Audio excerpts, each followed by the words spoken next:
99, are you in the clear? Unit 99 to KMA 907. Unit 99, Sergeant Meredith, 909, in service, on the air. This is Sergeant Dan Meredith of Unit 99 at Headquarters, Police Department, City of Sacramento, California. My detail is to ride in Unit 99, our tape recorder-equipped radio car, and to respond whenever the dispatcher transmits a signal to one of our other units on duty somewhere in the city. At the scene, we make the recordings for this program. Now, to tell you more about Unit 99, here's our chief, James V. Hicks, Sacramento Police. The job of a police officer is your protection. The cases you hear on this radio program are real cases. The police are real. The victims and the criminals are real. We are glad to provide Unit 99 and Sergeant Meredith so that you will hear how the police of a great city work night and day for your protection. Make no mistake about it. There are no actors on these tapes. They are real from beginning to end. Now to Unit 99 and Sergeant Dan Meredith on duty. Unit 9. Unit 9. 940 detectives at the south corner of the Fruit Ridge Shopping Center in the rear. A possible 460 in progress. Come in with lights out. Unit 4. Cover in for code 2. Unit 5. What is your location? KME 907.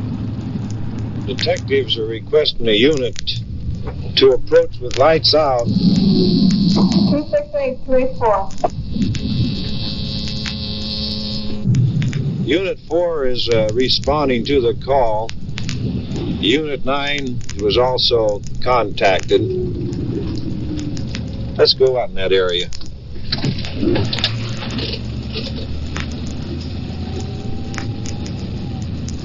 Unit 5, we're at 20th and Broadway. You still want us standing by? Unit 5, you go out there too on that, the rear of the Fruit Ridge Shopping Center. Stop in. Check.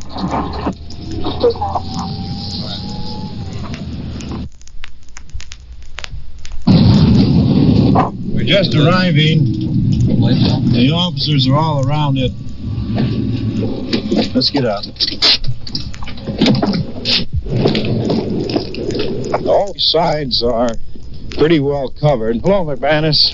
The detectives around back. One of the detectives is on the roof. It's believed to be a burglary in progress here.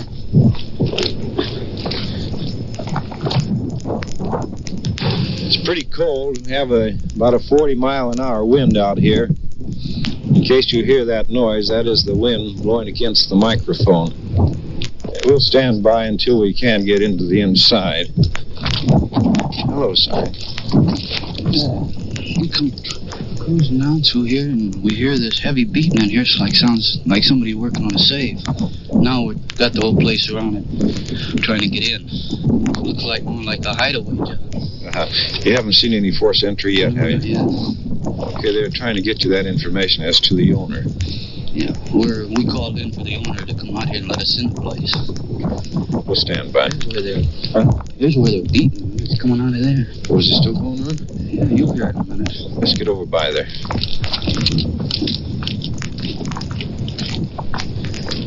You mean over by this gate? Come on, go upstairs.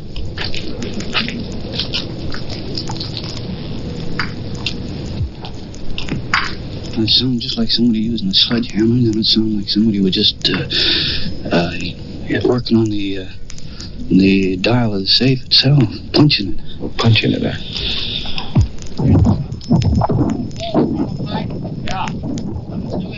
What'd you say, Mac? Get in there.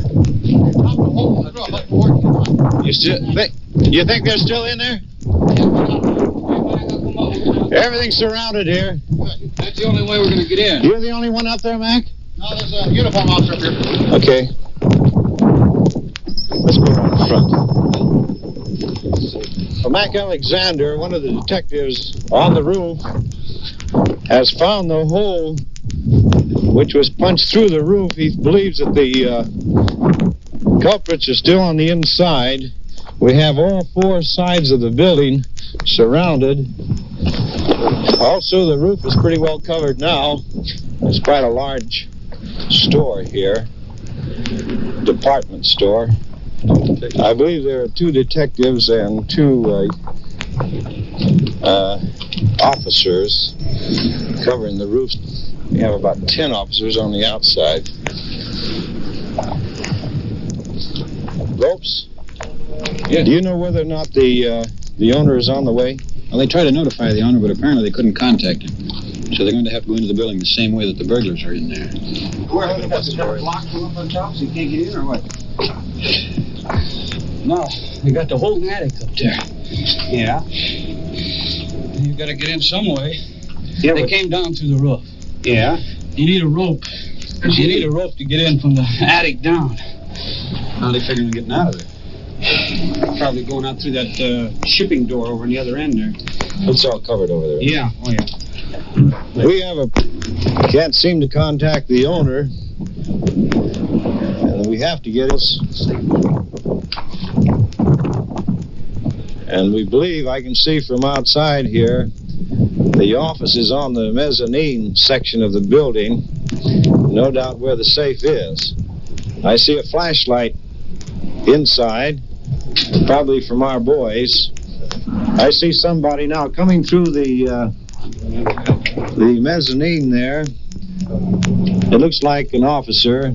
Yes, it is an officer. With the rope that we have, we'll be able to drop down inside. And after getting inside, we'll have the doors open, or one of them. Well, we're going to try. I think we can open it from the inside.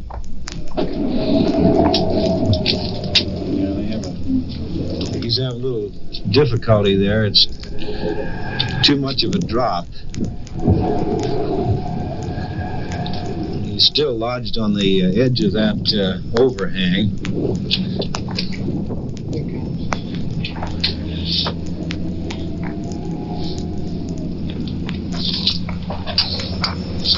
The officer is still trying to get down. They still haven't received the rope from above.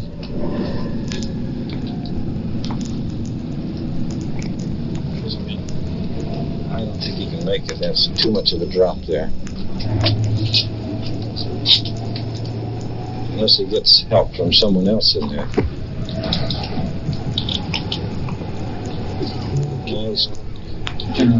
He's going to try it.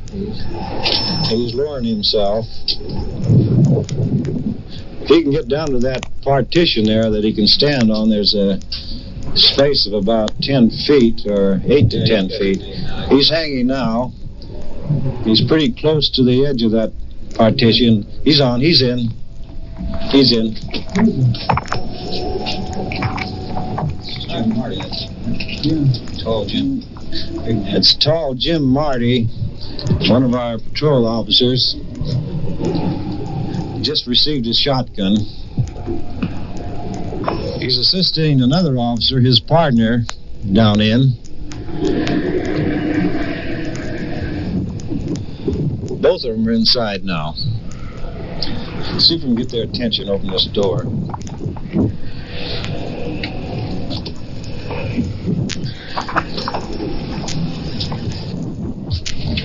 Down here. Here's the manager. Yeah. We have 2 officers in there now. We just got down in. See, they're on the floor now.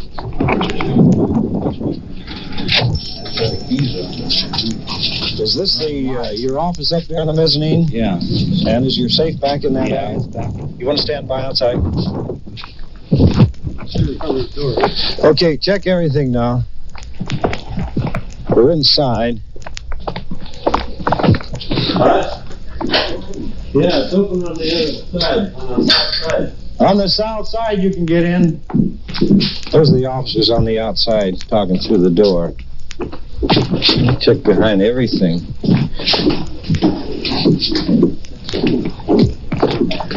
Let's go through here.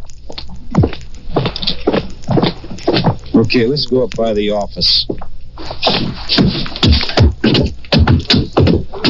Huh?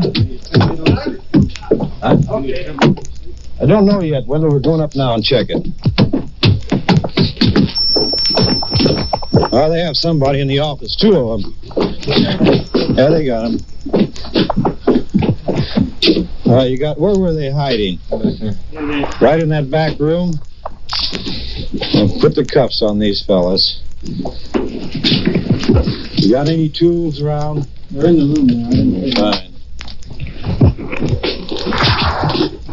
Now, where are you from? San Bernardino. San Bernardino? Mm-hmm. What kind of record do you have? None. None? How many times you fall, anyway? Huh? How many times you fell? You know what I'm talking about. No, I don't. Have you ever been to San Quentin, Folsom, or anything? Never fell in your life, huh? No. Walk, carry your tools, too? You got no record, nothing. What kind of a car did you use tonight? Didn't have any. We hooked rides. You hooked a ride with all these tools? Let's go in and check the safe. This is the other one. What kind of record do you have? Not too good. Not too good. Well, what kind of record is that? Robbery? And what else? Robberies. How many times? I fell once. We came down on I fell twice. One was juvenile. Well, how old are you now? I'm 23. 23. Got him back in here. All this money here, Camper, did you find this on these fellas? Lopes and I searched this fellow here, and this is what he had in his pockets. Just the 2 of you fellas? Oh, we gotta get another shakedown. Let's check the safe in here, see what damage they might have done. See, here's a crowbar, rope, brace and bit, small sledgehammer. Looks like they're ready to go on to town. They have everything. Oh, they've got part of the safe, which is mounted in a concrete square, half chiseled and broken away. This was probably, and no doubt, where all the noise came from that was heard outside. Gloves, flashlights, bars. Mac Alexander, you and your partner, Zine, heard this as you were going by. Was that it? Making a routine patrol behind these buildings. We heard this pounding noise, was shut off the motor, stopped, listened. It kept up, so we called for more squad cars, more assistance. We had to come in through the same hole they put in the roof, drop down on a rope to get back here to where they were. Here we have about a 3/4 roll, brand new. With it is a knapsack and some clothing, old clothing. This is apparently what they carry their tools in. It's a knapsack. So old GI bag. Yeah, here's a drill still in it. That appears to be the drill they used on the roof coming through. Here's some more chisels. Yeah. And a wrench.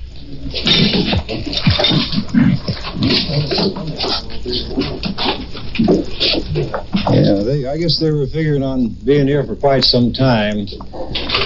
Tonight being Saturday, the place would be closed on a Sunday all day tomorrow, too. Well, these are the tools we looking for. Yeah. Keep this door open. You come through this door, Lopes? Yes. Where were they hiding, or where were they? One of them was standing just right about here, just at the edge of the door, and the other one was behind the door. When I kicked the door, I knocked them both off balance, I guess. Good. Did they threaten you in any manner? No, they put their hands in the air immediately. Good. Well, I knew that this place was surrounded. Apparently, they had that impression because of all the voices and so forth. Yeah. Did you find anything else on their person? Just that money and rolled coins that this party here had on his person only. Where did you get this money that was found on you? Out of the cash register drawer? Yeah. And how about these other drawers around here, the cash registers? I see one drawer is in there where you were working. Where'd you get that? The same one. The same one? Yeah. Well, how long have you been working on this safe tonight? 9 o'clock. 9 o'clock. You've been in there for about 2 hours and say 2 hours and a half, 2 hours and 45 minutes. Is that right? That's it. Have you ever tried a safe before? No. Why is it that you tried one tonight? Broke. You're broke. Did you plan this with your partner? Did you plan this pretty well in advance with your partner here? No, I just met him. I don't know. When did you meet him? Saturday. How long ago? When I met him on the road coming up here on the highway. From where? Huh? From where? I've been traveling all over. Well, where did you pick him up, or where did he pick you up? I just met him on the highway walking along. Walking? Yeah. Where did you get all these tools tonight? Huh? I had them for a long time. You had them? Those are brand new tools. 6 months. Those are brand new. They haven't been used. Yes, they have, too. Where'd you get them? There's a phone in the office. Yeah. I bought them surplus. Hey, Joe, you want to take this? You want to take him in? And Capper, you're going to take him in? Right. Okay. An efficient police department must have a high degree of mobility. You noted, I am sure, that in this case, patrol units converged on the scene within a few minutes of the first alarm, and at least 10 officers were in and around the building. Further questioning of the suspects revealed a third participant outside the building in a car. Although he fled when the officers arrived, he was arrested in Fresno. The three admitted this and several other burglaries and were sentenced to the state penitentiary. Unit 99. 99, go ahead. 924, second floor. 924, second floor. Okay, 99, came in on 7. I've been expecting that call. We're going to question a burglary suspect. This is the fellow who staggered into the sheriff's office with a bullet in his chest, claiming he was shot in Southside Park. Later, he admitted a friend shot him while they were examining a gun. Now he's implicated in the burglary.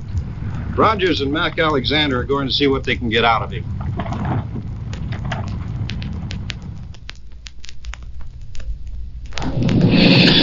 Dan, you know this man that shot himself, or said another fella shot him? We've got some more additional information on this boy, and we're going over to talk to him now. You want to come along? You and Rogers going? Right. Fine, yeah.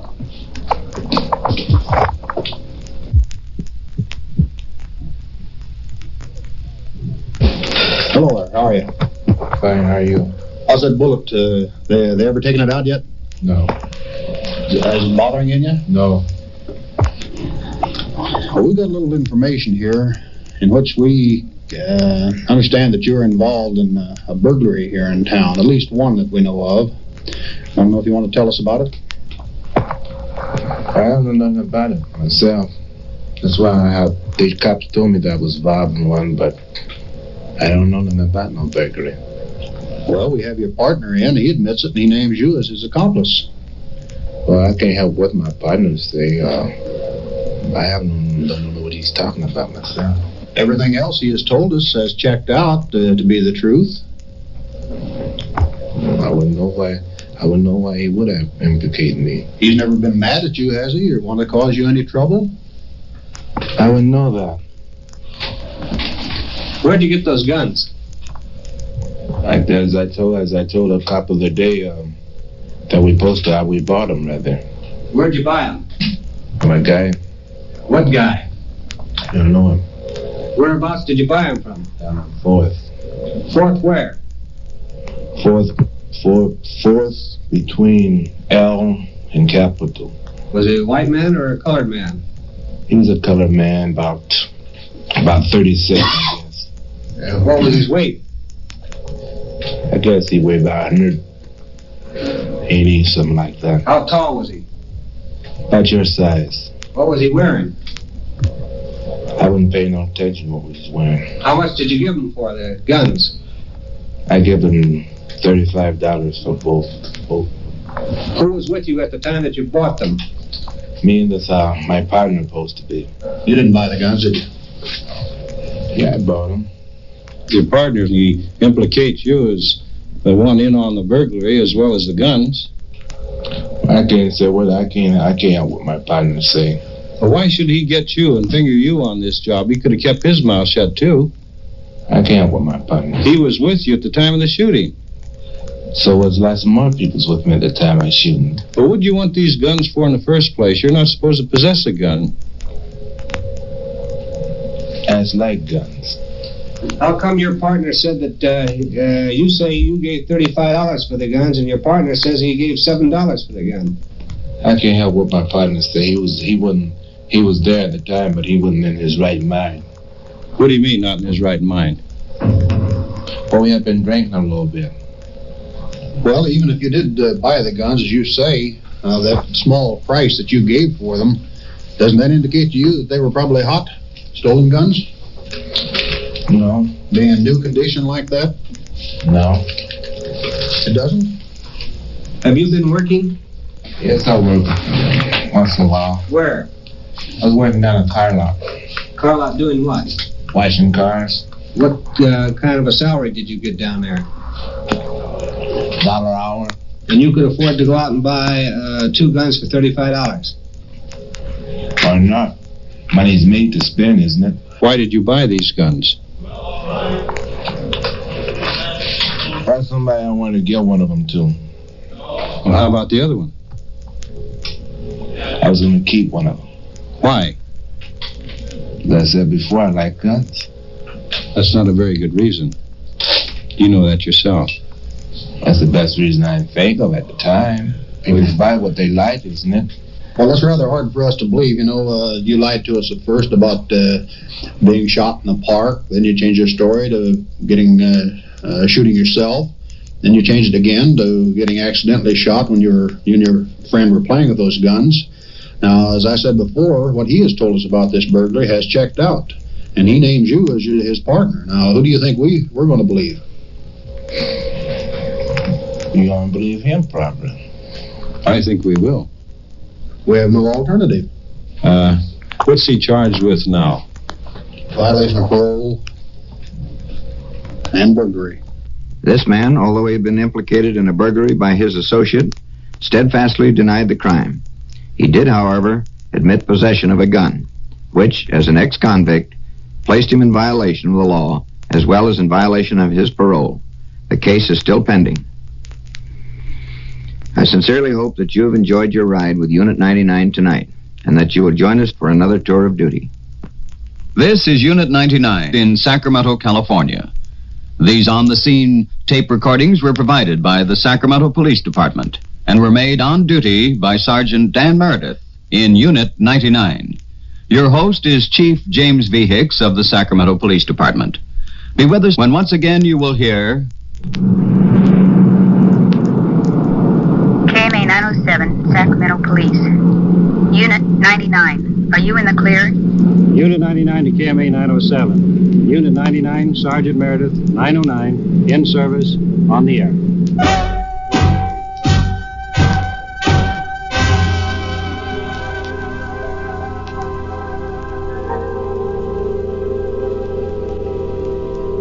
Unit 99, with Sergeant Dan Meredith in service on the air, will be heard again next week at this same time and over this same station. Join us then for another interesting on-the-spot report of actual happenings as they were tape recorded by members of the Sacramento Police Department. The events described are real. The voices of the people heard are the actual voices of those involved in the police investigation. Police officers, detectives, victims, suspects. These are not actors. These are the actual people involved. Unit 99 is a presentation of the United States Armed Forces Radio and Television Service.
907, Sacramento Police. Unit 99, are you in the clear? Unit 99 to KMA 907. Unit 99, Sergeant Meredith, 909, in service, on the air. This is Sergeant Dan Meredith of Unit 99 at Headquarters, Police Department, City of Sacramento, California. My detail is to ride in Unit 99, our tape recorder-equipped radio car, and to respond whenever the dispatcher transmits a signal to one of our other units on duty somewhere in the city. At the scene, we make the recordings which we provide for the broadcasting company for this program. Now, to tell you more about Unit 99, here is our chief, James V. Hicks, Sacramento Police. Unit 99 is a regulation radio patrol unit of the Sacramento Police Department, cruising the streets with a tape recorder. Sergeant Meredith is on duty and works for your protection, as every police officer does. He can and does make arrests. His orders are to respond to the radio call. You go with him, and what you hear is real. Police, criminals, victims, and witnesses are all real. And whether an arrest is made or the subject released, what happens is real. Make no mistake about that. Now to Unit 99 and Sergeant Dan Meredith on duty. Unit 99, 99, go ahead. 924, second floor 99. Second floor, roger. Check 99, K907. We've just received a call from the sergeant's office, police headquarters. Don't know what it is right now, but we'll check it when we get in.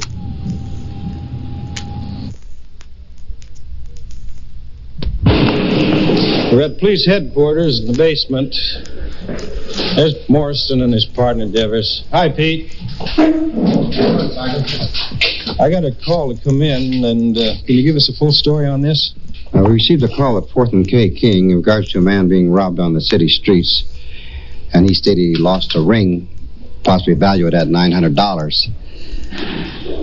While placing the man into the squad car to bring him to the station for further questioning, a stick of dynamite dropped out of his pocket and landed on the city sidewalk.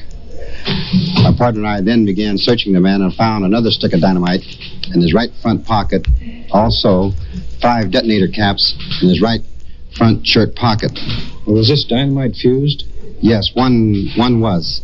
Where is this fellow now? We have him in custody. You going to talk further with him? We will.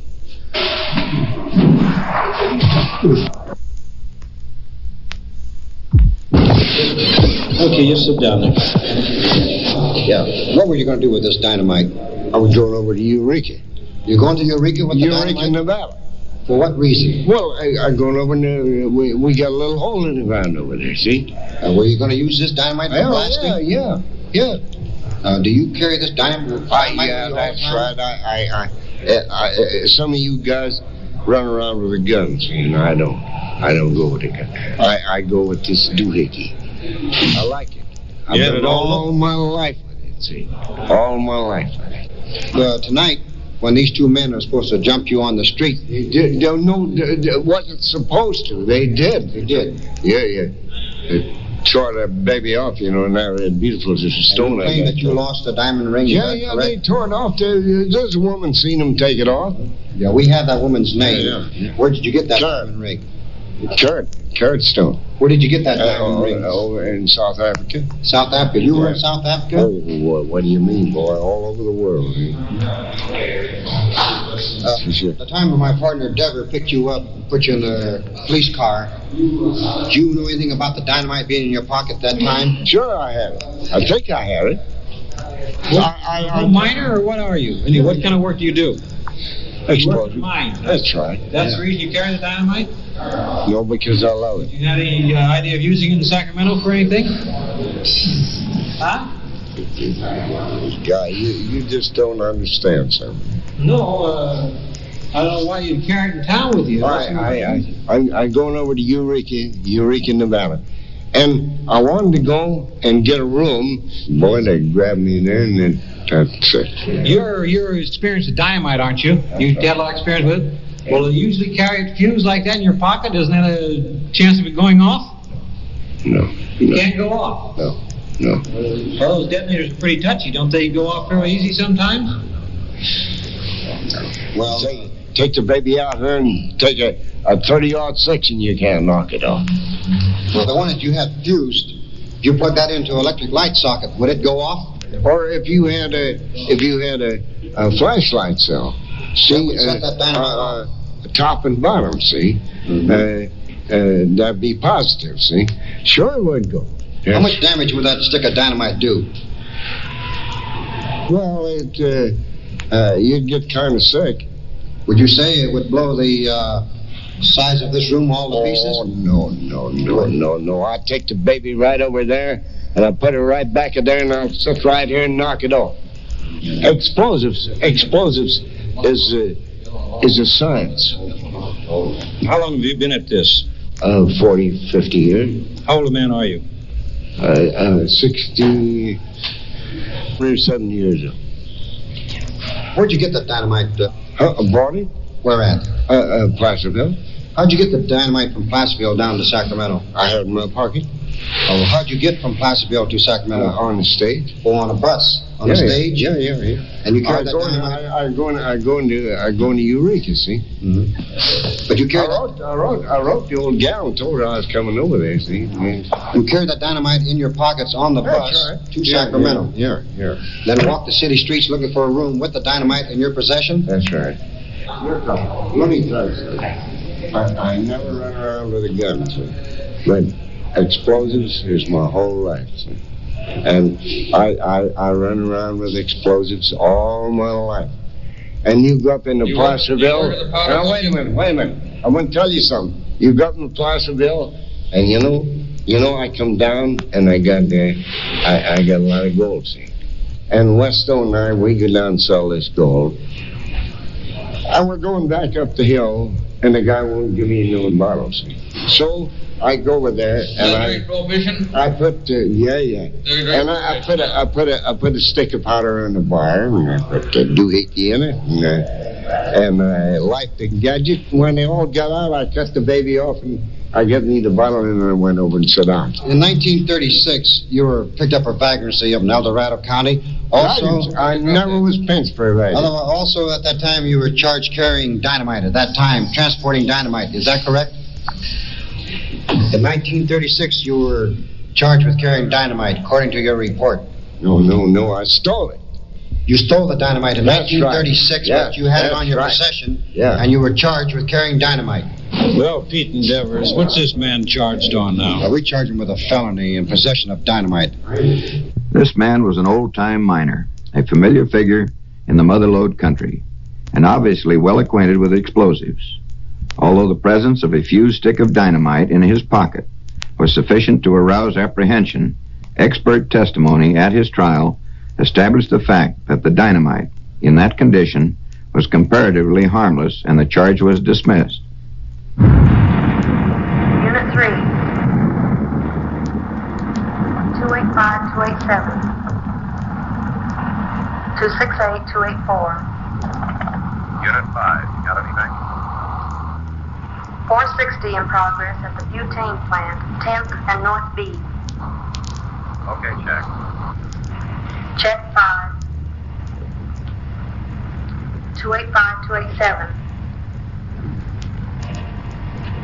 Unit 5, there's a private patrolman over there. Unit 1. Unit 56. 56. Cover in on 460 at 10th and North B. 10th and North B. Check 56. Unit calling, go ahead. 287-285, you call us? Yes, 285-287. There's a report of 460 in building. 10th and North B. Enter through the rear. 260-284. We're over that way. Check. There's a report of 2 suspects in the building. All units. Unit 1. We're 909. That call was unfounded. You want us at 10th and North B? Yes, 1. Give me 907. It's a burglary in progress. 2 men in a building. 10th and North B, north side of town. Several units are called in on it. We'll respond also.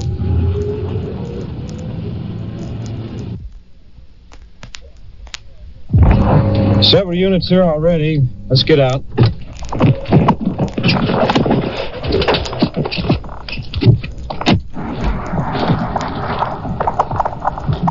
We're going around to the rear of the plant. Captain Ledoux is leading.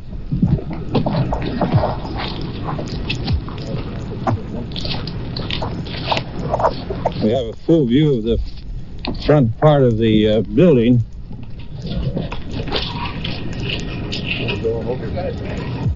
The officers are going over. There's two detectives down at the end, Mohanovich and his partner, along with Sergeant Ray Daner. They're inside now. Detective Oakes is also in. The office area of the building is all lighted. It's now pretty well covered by the officers on the inside. Supposed to be a watchman over here someplace. Yes, Captain. I hope he's all right.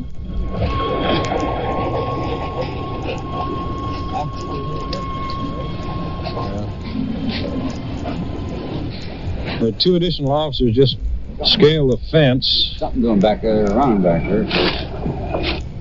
What's it look like, Fox? I'm going back there. Got him. You got him back there? Yeah. Were they in the joint? I don't know. I don't think so. Just working on it. Who got him, Mohanovich? I don't know who the officer, I believe, was it Rath? Well, there's two motorcycles out here. Was Rath and Rath and his partner. They were being watched by that special agent. Huh? Special agent said he'd been watching them for about 15 minutes, waiting for him to make that entry. Oh, the special agent from the SP? I believe it was, yes, Dan. No, they're bringing him out. Yeah, they'll be bringing him out shortly. There they come. Great, isn't it? They got them? Yeah, here they come now, Tiny. There's quite a few officers there. I can see what appears to be two suspects. Torchlight procession. Several spotlights and flashlights illuminating the area. Who'd they say got him? Rath and his partner? A couple of motorcycle men. Yeah. They're no doubt the first ones here.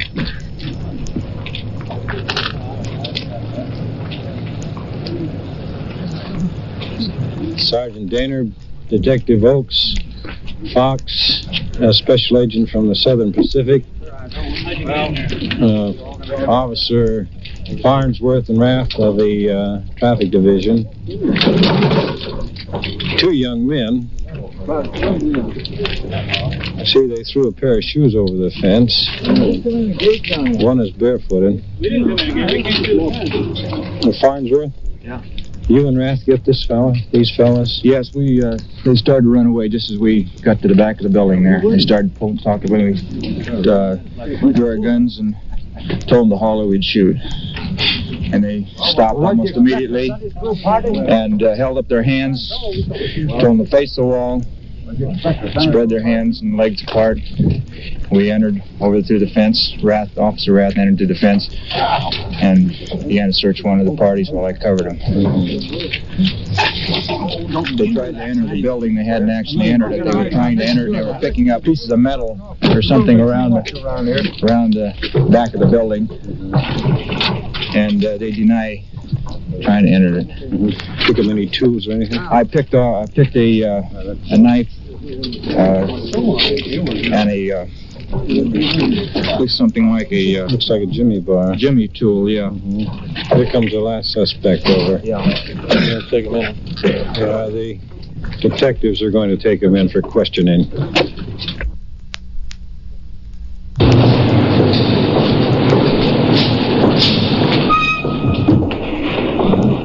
Putting the suspects in separate interrogation rooms.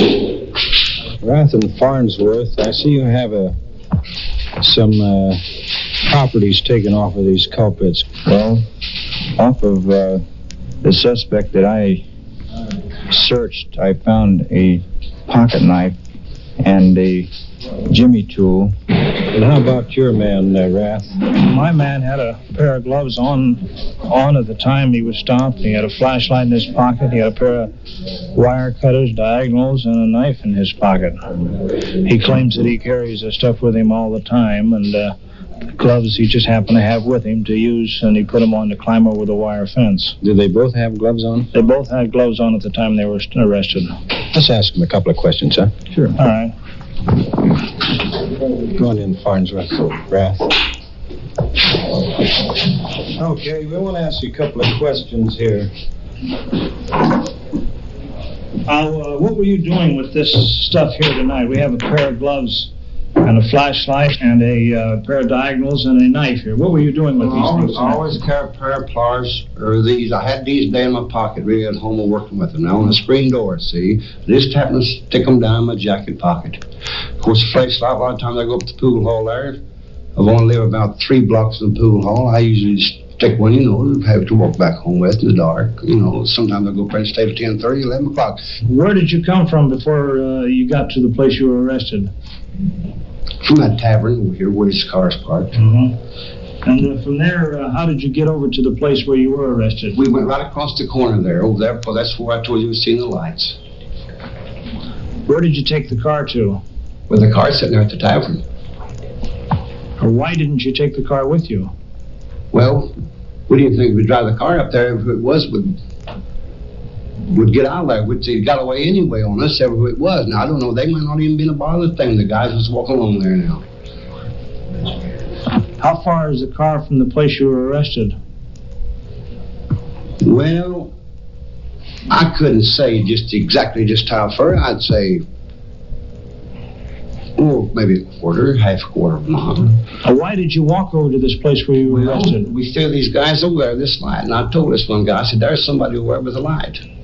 Mm-hmm. Of course, there's a junkyard right over this way, and then them cars along in the railroad track. Yes. So we just run straight across that lot down through there. And so I told him, I said, well, here we'll have to go over this fence. I said, I'm going to slip my gloves on. And then I skinned my finger there going over the fence. We have a statement from the other officer there that you were trying to get in the window. Is that true? No, I wasn't up to no window. I was up there by that building by the corner. Yeah. Was your partner trying to get in the window? No, I didn't see him if he was. Absolutely not. Why were you there by the window? Well, that's where we saw those guys went around there on those cars. Why didn't best I could see? Why didn't you call a policeman instead of going in there? Well, that's what we should have done, really. I'll be honest with you. That's what we should have done. Things just don't add up with all this tools, gloves, and a pair of wire cutters and a flashlight. They just don't add up. Well, that's whatever you guys think.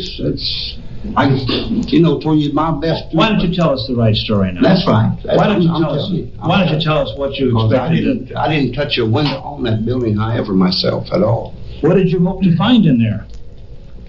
I didn't even expect to go down and find anything, because I didn't go down and find anything. Didn't you climb the fence?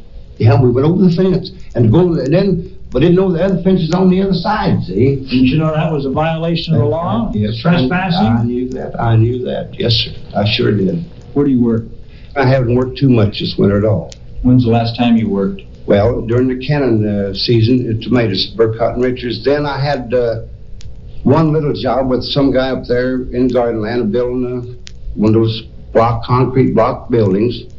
Then I worked over here with him on the same job, building a room on a patio for a guy way over here in Fruit Ridge. All right. How do you maintain yourself from day to day if you're not working steadily? Well, I'm usually there at home and I'm at the pool hall. You can check at the pool hall there and find out I'm there pretty near every day at the pool hall. What do you do at the pool hall? Well, I play a little pool once in a while. Once in a while, I just sit around and watch. What do you do for maintaining yourself? What I mean as far as financing, you mean? Is that what you mean? Well, my wife, she works, and only every few nickels I get, she gives them to me. Or the girl I borrow sometimes off her. She works over here in town. Have you got any money on you now? No, I haven't. Where did you expect to find some money tonight? No. I wasn't even looking for any money. What were you doing when you first observed these two fellows going over the fence, as you say. Well, that's when I told this boy, I said, there's somebody going. Where were you at that time? Well, we was up there just getting out of the car. Out where? By the tavern there. By the tavern? Yeah, we stand out by the car. Mm-hmm. A quarter of a mile away. Well, it was, I don't know whether it's a quarter or not. Maybe not It's quite. more than a quarter. Well, whatever it is, quarter. You have pretty good eyesight over there where it's all dark. Well, of course, naturally, a guy can see a flashlight in the, a light. Yeah. See, that's how, otherwise, if you had no light or anything, you couldn't see him, no. Well, No, you couldn't see your him. partner tells us a different story in here. Well, whatever he tells you. Now, that's the way I saw it.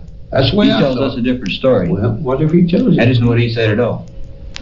After all this trouble you got to get over the wire fence, what happened to the other two fellows that you saw in there in the first place? Well, that's really honest to be with you. I don't think they was in that lot now. I think they was over the fence by the railroad tracks. So you don't think they were there at all?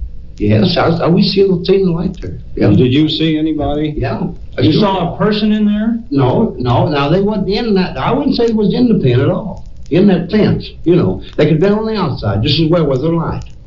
But there was a light over there. That's when I saw it. And it's like he was carrying a lantern or a flashlight.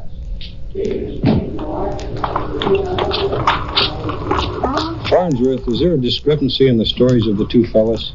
Yes, one fellow states that they were driving by, the driver of the car states that they were driving by when they noticed two fellows going over the fence. Now, this is a discrepancy against the story of the second man, which states that they were a quarter of a mile away, or so, when they getting out of the car, saw these two fellows going over the fence, or saw the flashlights. What are they going to be booked on? We're going to book them on charge of burglary, and the detectives will follow up. During his career, a police officer hears many stories and alibis. But the story told by the burglar suspect, whose arrest you covered tonight, was completely implausible. In addition, his friend told a conflicting story. As a matter of fact, both were lying, and subsequent questioning brought out the admission that they planned to break into the place. They also admitted other burglaries and were held to answer. This is Unit 99 in Sacramento, California. These on-the-scene tape recordings were provided by the Sacramento Police Department and were made on duty by Sergeant Dan Meredith in Unit 99. Your host is Chief James V. Hicks of the Sacramento Police Department. Be with us when once again you will hear... KMA 907, Sacramento Police. Unit 99. Are you in the clear? Unit 99 to KMA 907. Unit 99, Sergeant Meredith, 909, in service, on the air.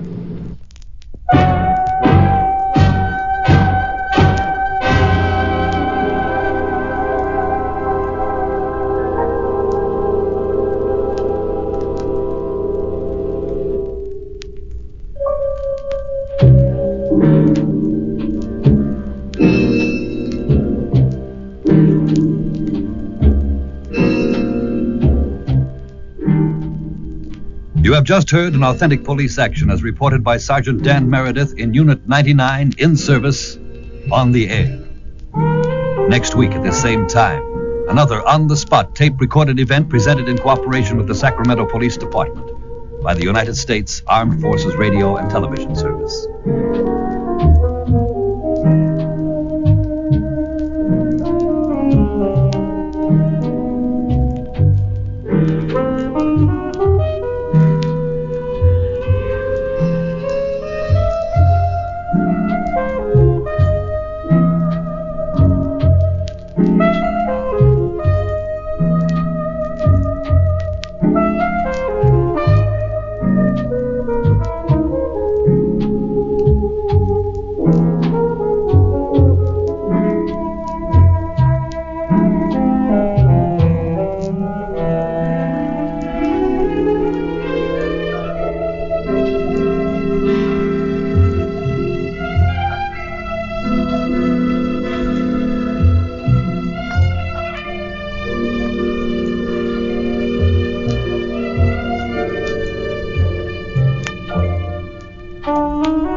Sacramento Police.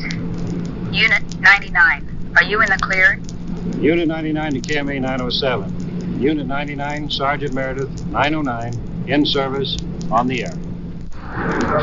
This is Sergeant Dan Meredith of Unit 99 at Headquarters, Police Department, City of Sacramento, California. My detail is to ride in Unit 99, our tape recorder-equipped radio car, and to respond whenever the dispatcher transmits a signal to one of our other units on duty somewhere in the city. At the scene, we make the recording for this program. Now, to tell you more about Unit 99, here is our chief, James V. Hicks, Sacramento Police. We have provided Unit 99 of the Sacramento Police Department the tape recorder it carries and the officer in charge, Sergeant Meredith, so that you, who depend on your police for protection, can hear them in action, on duty. And what you hear on this radio program is real. No question about it. The suspects are real. The victims are real. Bear this in mind as you hear these cases. Now to Unit 99 and Sergeant Dan Meredith on duty. Unit 3. 214 L. Lincoln. A man threatening a woman with a gun. Code 2. Check 3 came in on 7. Unit 3 is going to check out a man with a gun on Lower L Street. Let's go along.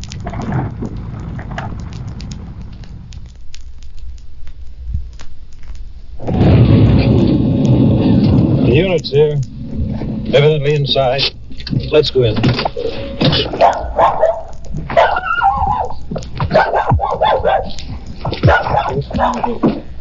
They're in the back.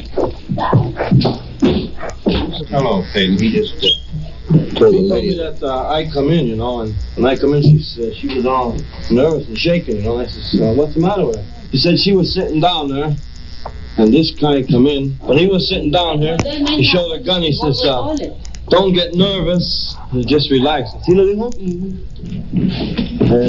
he says, because I show you something, and he got a gun. So she just stood there. She didn't know how to use a telephone, so... So when I come back, she told me about it. What did he tell you? That he was looking for a woman and a man who had robbed him of his money? How old was the man? He asked me my age. I was 100 years old. He asked you your age? He said, don't be nervous. He didn't threaten you at all. When he come in, I stand up and he said, sit down, relax. Did he buy anything? No. He said, I'm looking for a woman, robbing my money. But he said, no, be nervous. He said, I show you. He got a gun here. Now, what does he look like? A skinny man. A skinny, got a khaki shirt. Khaki shirt. And jean pants. Jean pants. And got a cap. A cap, something like that, a peak on it. Peak on it. And how old did you say he was? Maybe 20, maybe 25, 35. Mexican boy? No, it's American. Okay, we'll go take a look and see if we can find him.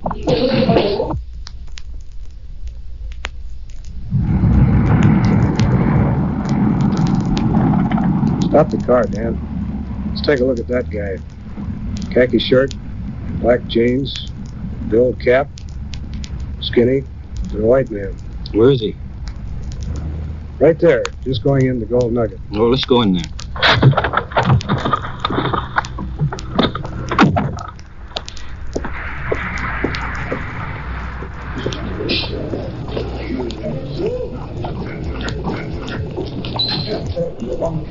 There he is. Guthrie's got him. This man? This is a man. He has a gun in his belt. Yeah. Looks like an old-style Frontier model. Loaded? Is it loaded? Yes, it's loaded. Side loading, real holder. See it, Bruce.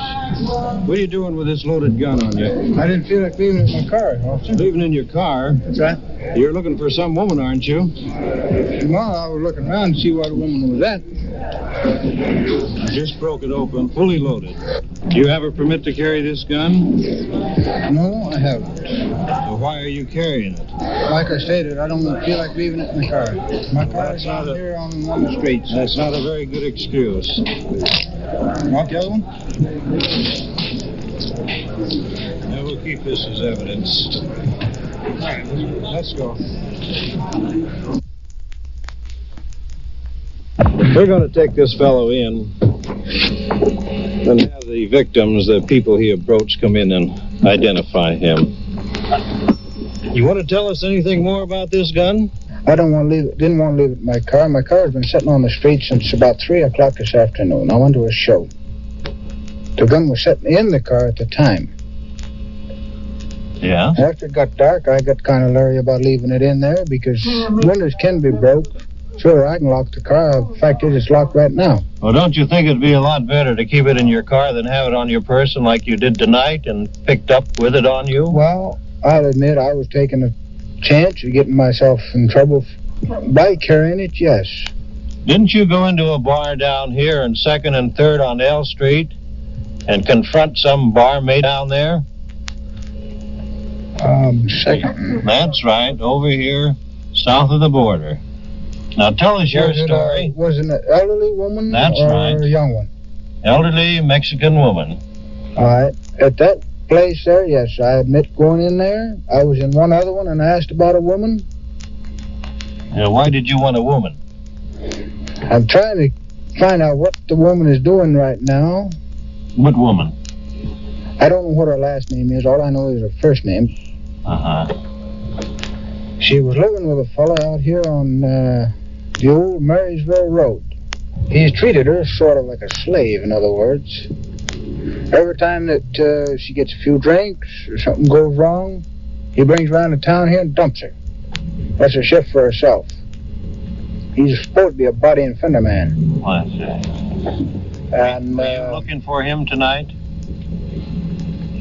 Not in particular. I was trying to find her and trying to get her off the places here in town. She's a heavy drinker. Did you think that you'd need a gun tonight to get her off these streets? Not her, no. I wasn't that. Who were you after? I'm going to tell you now, and I'll tell anybody, I don't care who it is. The man that has been treating this woman like he has been treating her. He has beat me out of money, beat everybody that he knows out of money. He's a guy that the DA right now doesn't have too much use for. So you were looking for him with this gun? He has a gun, too. Is that the reason why you were carrying this? No, that's not the reason I was carrying it. The reason I was carrying that was, like I told you, to keep it from being sitting in my car. Well, I guess know, it looks bad for me. It is bad for me. Puts me in a bad spot. I've got a chance of going up the river for a while. I know that. I'll tell you why. What kind of a record do you have? I'm a one-time loser. For what? McNeil Island. Illegal, federal offense? From the territory of Alaska. What was the charge? Illegal entry into a dwelling. Anchorage, Alaska. So that makes you an ex-con with a gun, don't it? That's right, sir. I know what I'm facing right now. All right. Do you want to tell us anything further about the purpose of carrying this gun? Other than what you've told us already, I don't think you're actually telling us the truth. You want to stick to your story? The only thing else was that if this other guy had been around and given me a bad time and drawn a gun on me, I'd have shot him. You would have killed him? Not actually killed him, I'd have shot him. Well, that's... Because he's made the boast. Then anybody cross him and he's going to kill him. So you're more or less going to take advantage of the situation. If you see him first, you're going to shoot him. Is that right? Not unless he draws on me. You see, is that your car? That's right. You're the legal and the registered owner? I have the pink on it, but man, I still owe him money on it. I'm going to check through it, Bruce, see if there's anything else in there. Yeah, good idea, that.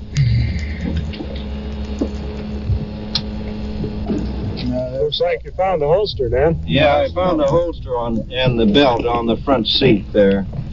You certainly know better than to carry a gun on your person next time. I know better. That's why I have no complaints. Going out looking for a guy with a gun is a good way of getting into trouble. I have no squawks at all. Anything else, Dan? Do you have another car? Nope.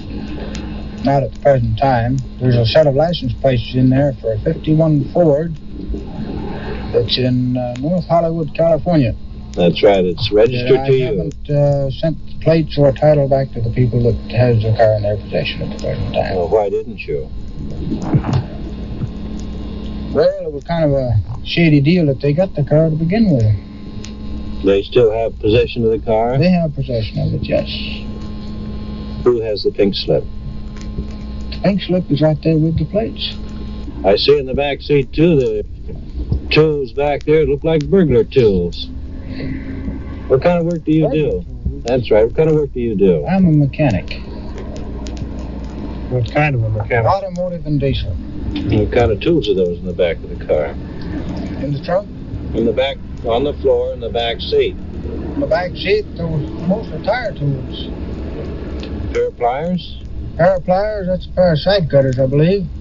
Wire cutters. Sounds like this man could be a pretty good burglar, too. Could somebody tell him he'll find a movement of a watch laying on the front seat there in a cigarette case with some other odds and ends of watch parts? What are they there for? I bought the watch today. The other parts I've had for quite some time. Where'd you buy the watch from? Down here on K Street, this Money to Loan. You said there's watch works laying in there. Yeah, there's a watch movement. Waltham Watch Movement. And that's all you bought was just the movement? That's what I bought today. The other stuff I've had for quite some time. Isn't it a little unusual to buy a watch movement in one of these pawn shops? Not for me. Fact is, in my right shirt pocket, I have a 7-jewel watch that I bought from there. Down here in my watch pocket, I have a Hampton pocket watch. Well, that part of it is fine. I can understand you're buying a whole watch, but not just the movement. It's a hobby of mine working on watches. Well, those watches will have to be checked out by the detectives as far as numbers are concerned. I think, as you said a while ago, Dan, it'd be a good idea to turn him over to the Detective Bureau and let them check into it further.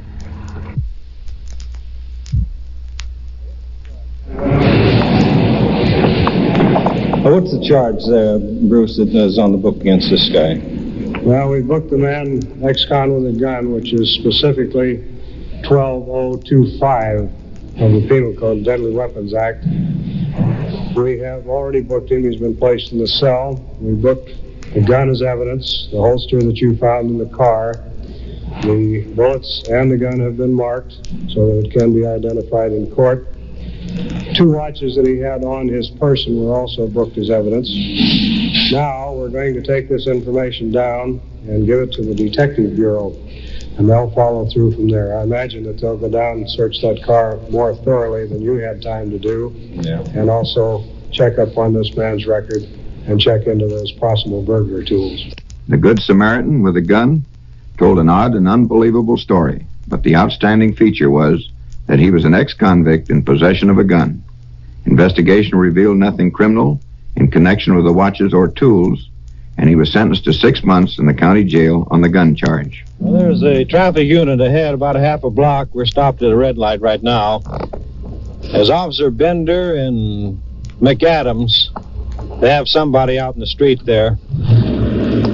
Let's check with them, see what it is. Hello, Mac. What do you have here? Danny, we just got a call of an accident down here with a possible 502 in it. And we have the man here. Oh, right in front there? Yeah, in this nice blue car, see? And well, what he's done, he's hit these 2 cars parked over here. He's hit one and knocked it up onto the curbing and slammed it up into another one. Oh, is that meter box knocked over too? Yeah, and just knocked that right down. And not too much damage over there. Considerable to the second car, not very much to the first car. Then what he did, he drove over here. I guess it's about 130 feet, and where his motor died. Otherwise, I suppose he'd have just kept right on going.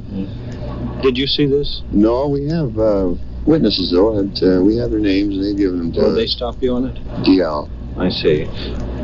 Anybody hurt? No, he's like most of them. They're not hurting these. I see. Yeah, I think he might go 502 on this. So would you mind taking him in for us? No, I'd be glad to. We'll beat you in the station there. If you just as soon as you get through your reporting here, I'll check with you in there. Yeah, about 5 or 10 minutes, okay. Danny. What's this going to look like now? What are the charges going to be?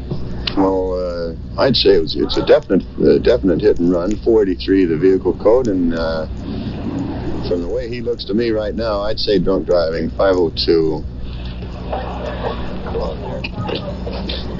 Well, get in here. Yeah.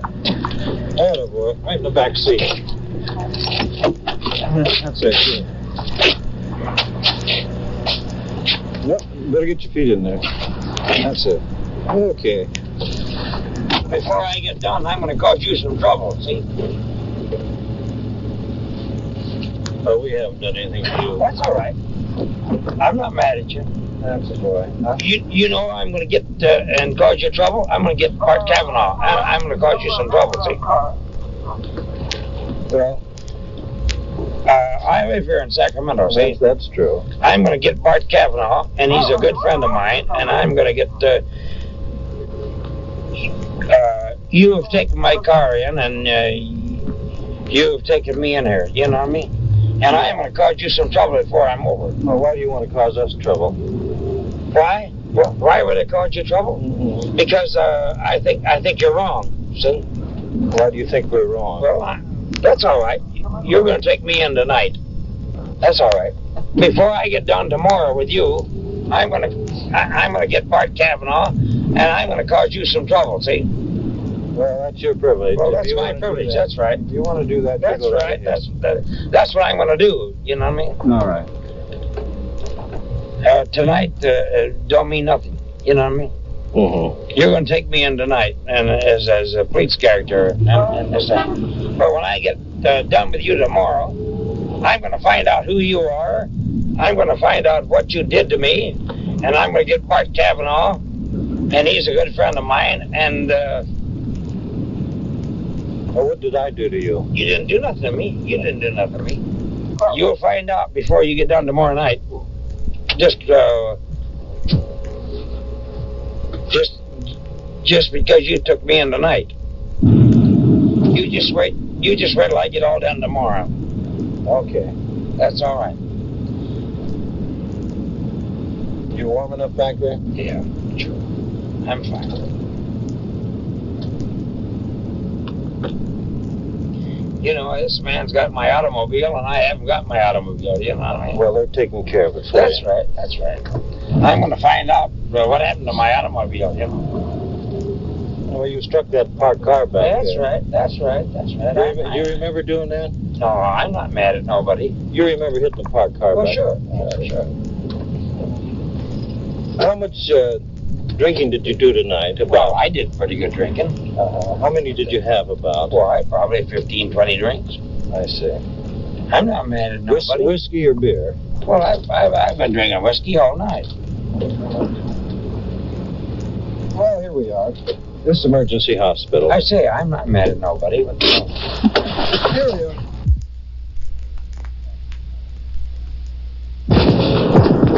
Possible 502. Okay.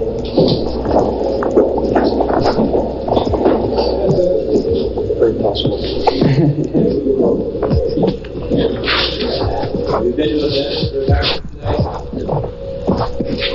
Do you have diabetes? No. Have you taken any medicine today? No. Have you been drinking? I think I had a few drinks, yeah. What were you drinking?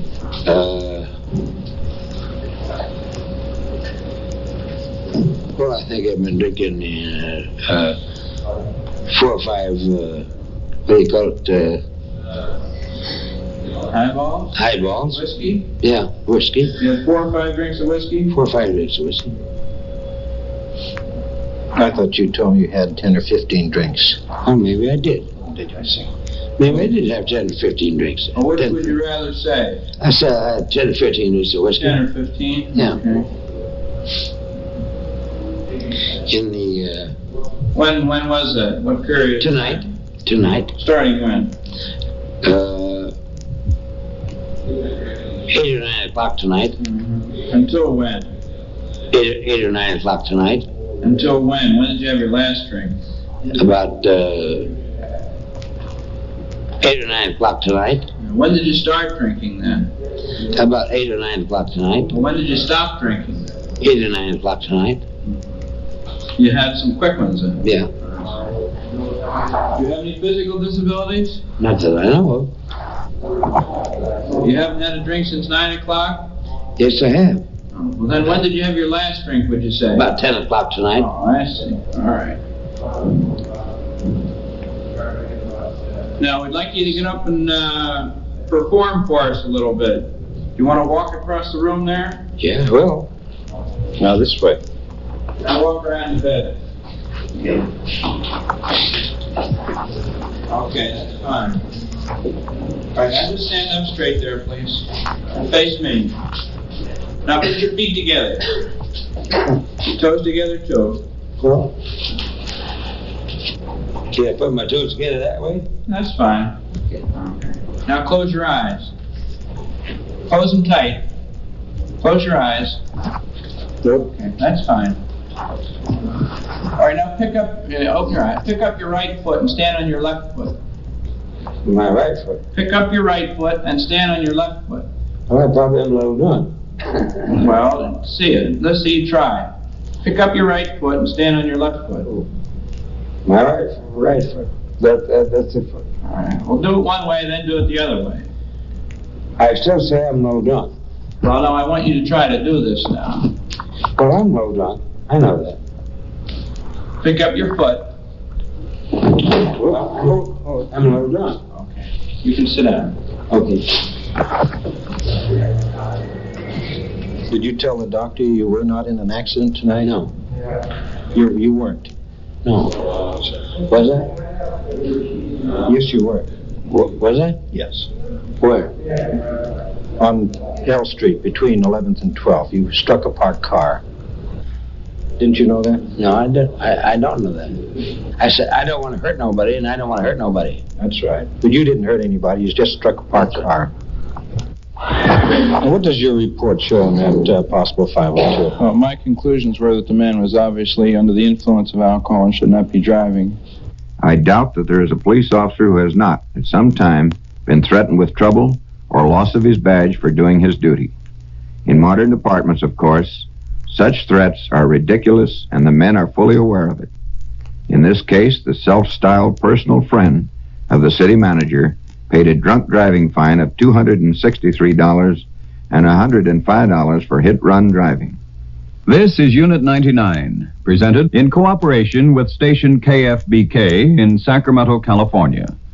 These on-the-scene tape recordings were provided by the Sacramento Police Department and were made on duty by Sergeant Dan Meredith in Unit 99. Your host is Chief James V. Hicks of the Sacramento Police Department.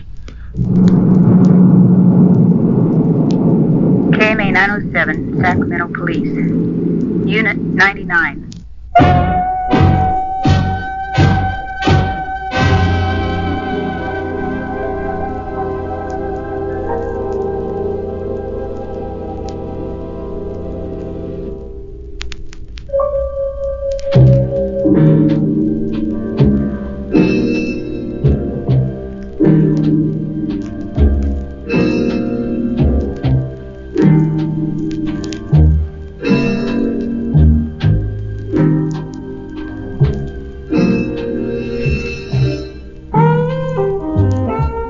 Unit 99 is a presentation of the worldwide facilities of the United States Armed Forces Radio and Television Service.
Unit 99.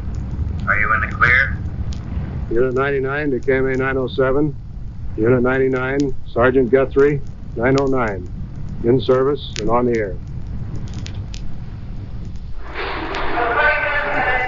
This is Sergeant Bruce Guthrie of Unit 99 at Headquarters, Police Department, City of Sacramento, California.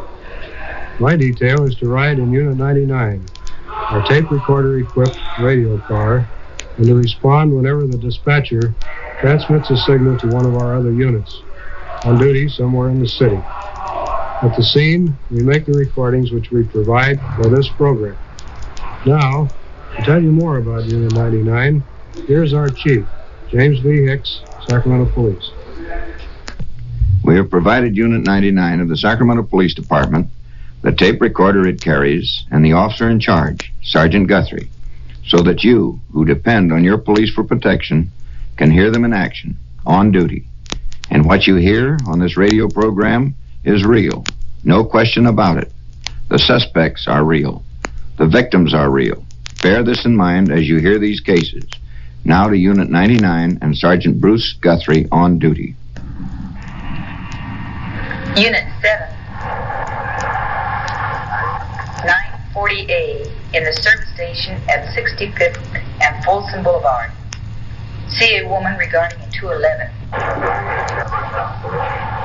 Check 7, giving out a 7. I have a 211 call out on Folsom Boulevard. It's quite a ways out. It's a female. Could possibly be a purse snatch. We better go out and see what it is.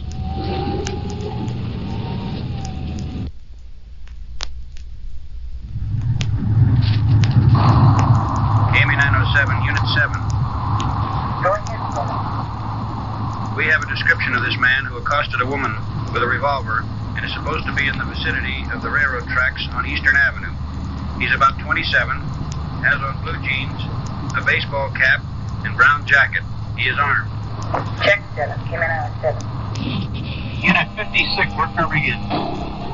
Unit 56, out there on the Eastern Avenue, there's a man with a gun on the railroad track that's supposed to have been the one who assaulted this woman. That's the service station at 65th and Folsom. What was that location?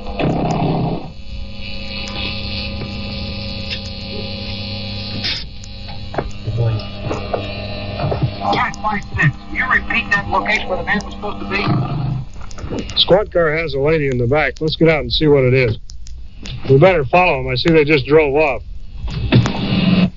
On the railroad track on Eastern Avenue. He's described as 27 years of age, wearing blue jeans, a baseball cap, a brown jacket. This man is armed. Unit, report from car 6.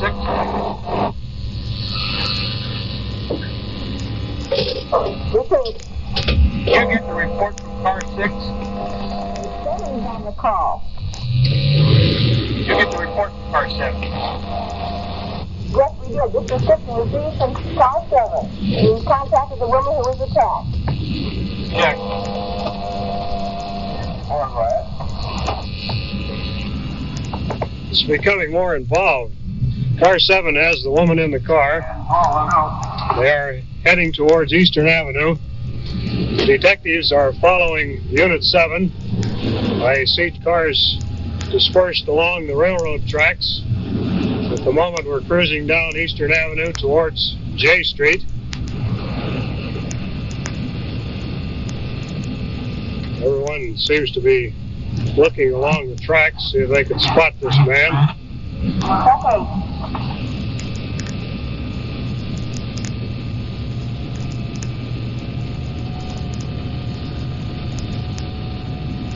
It's going to be a little bit tough. It's kind of dark out here tonight. Detectives may have spotted something. I see they're turning around. We better turn around and see where they're going.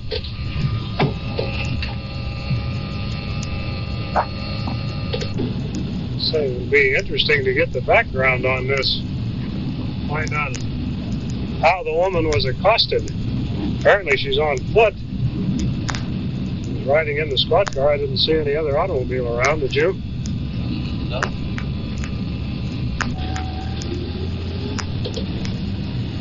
Better ride out Folsom Boulevard here a ways. What that was, there's a light up on top of that overpass there. It must be one of the officers searching along the top.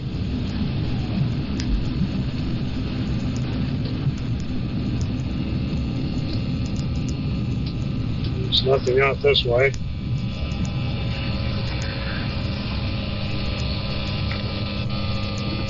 One of the traffic cars, the officers are out looking through a pile of concrete pipes.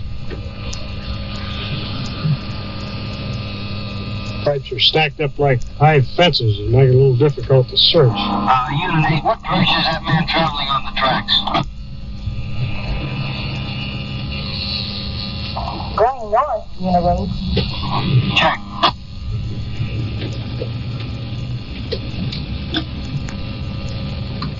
I think I better call in and get Unit 7's location so we can get some more information on this thing. Unit 99 to KMA 907. Go ahead. You get Unit 7's location so we can meet them, please. Okay. Unit 7, what is your location? Unit 7. 99 wish to know your location. We're in the Taggart Cement Plant over off Folsom Boulevard, just south of Folsom. Check 7. Unit 99. Anything go ahead. 7 is the Taggart Cement Plant, just south of Folsom. 99, roger.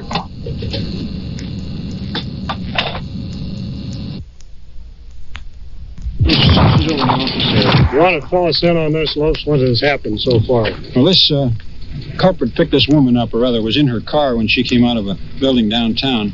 He forced her to drive around for a while. He had a revolver. And he made her drive him out to 65th and Eastern Avenue. Yeah. And then he got out of the car. He stole $10 from her, incidentally. How'd he get the $10? She gave it to him under threat of the revolver. And then he got out of the car and went up on the railroad tracks. He had told her that he was going to catch a freight and leave town. We're searching the railroad tracks now, trying to find him. We blocked off the south end, but so far we have seen nothing. Did you get a better description of the man? We have just a baseball cap. Well, the description she gave, the complete description was he's about 27, fairly tall. He's wearing a baseball cap with the bill turned up, and a brown jacket with a brown fur collar, and blue jeans. He's not too clean. He's supposed to be somewhat dirty. You've put that out on the air already, haven't you? Yes, that description is on the air. You want to go over and talk to this woman for us? Yes, all right. She's in the office right over here. Fine. We're going into the office of the Taggart Cement Company plant. Underneath some big bins here. Good evening. So far we've seen nothing. Did he head in any direction after he got out of the car? Or just towards the railroad tracks? I didn't watch. He didn't sound like he knew the town at all, so I told him if the railroad tracks were right up here. If not, I would let him off.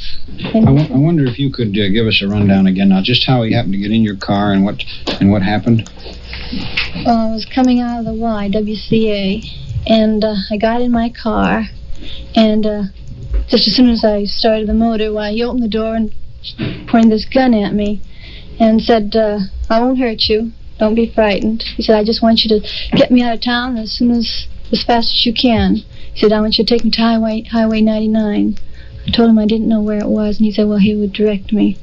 So he started, he told me to go south.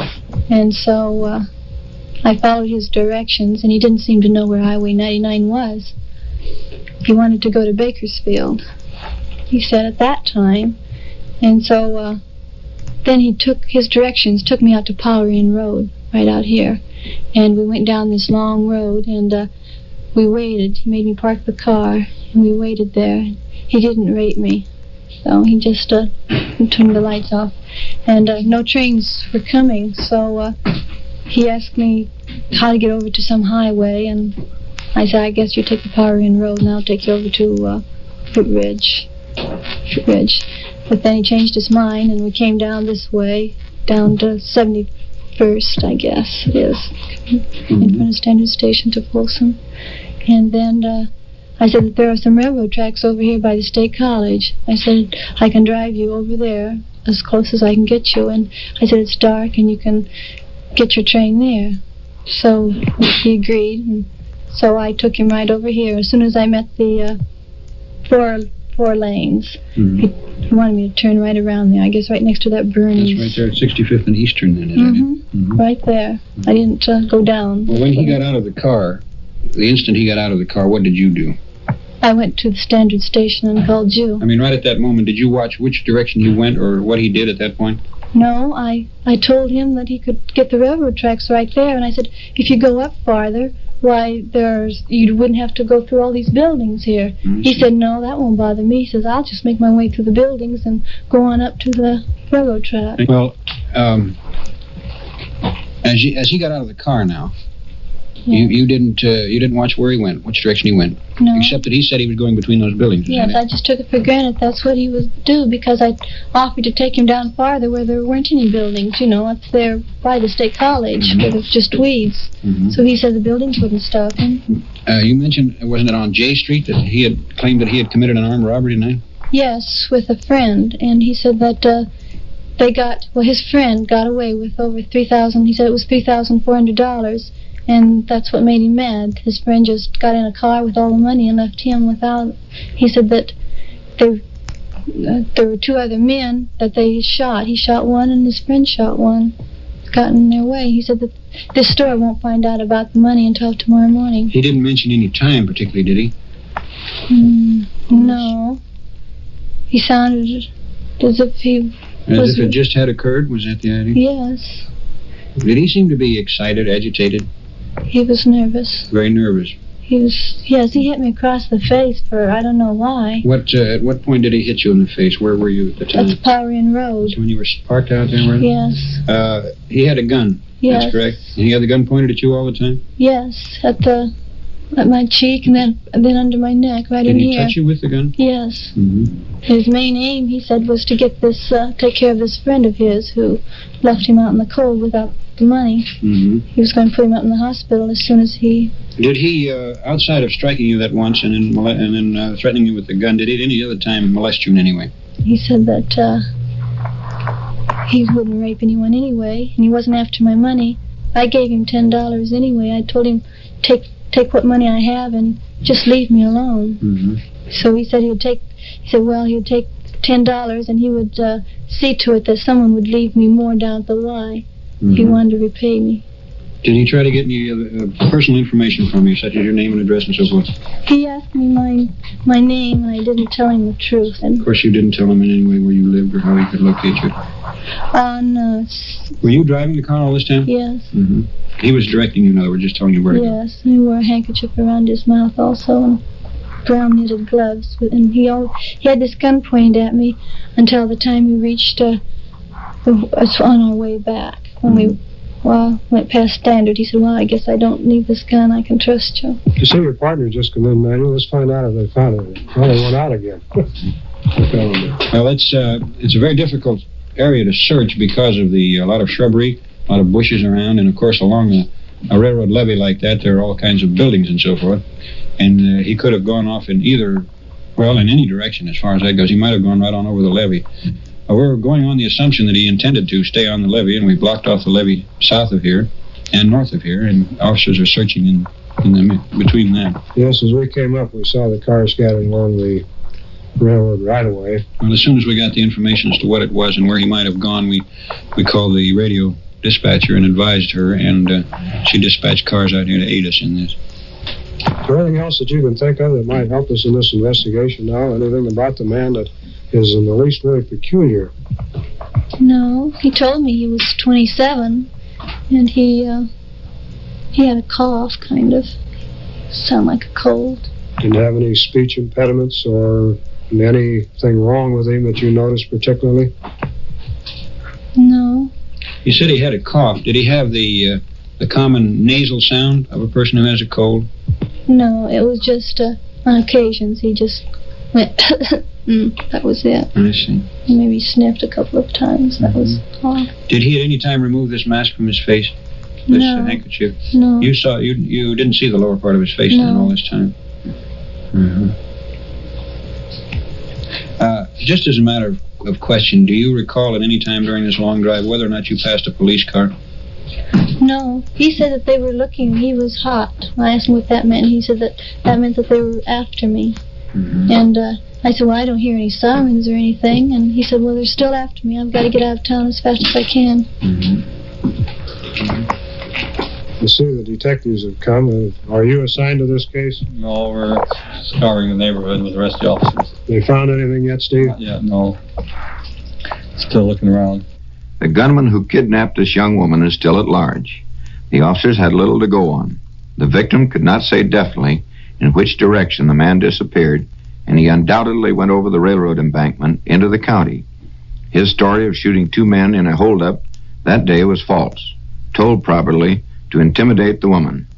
A car speeding from the scene tied in with this case, however, and for that, back to Unit 99. You repeat that?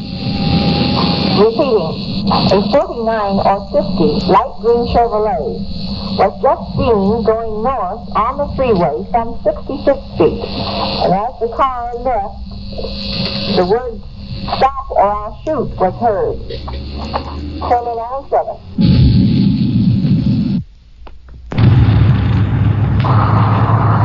This is Unit 6.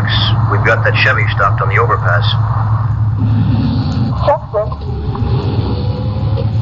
Unit 6 has just stopped that car that was described by the radio dispatcher, stopped up on top of the overpass.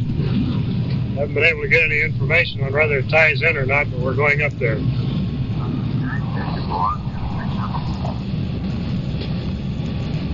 There are 2 traffic units, Squad 6.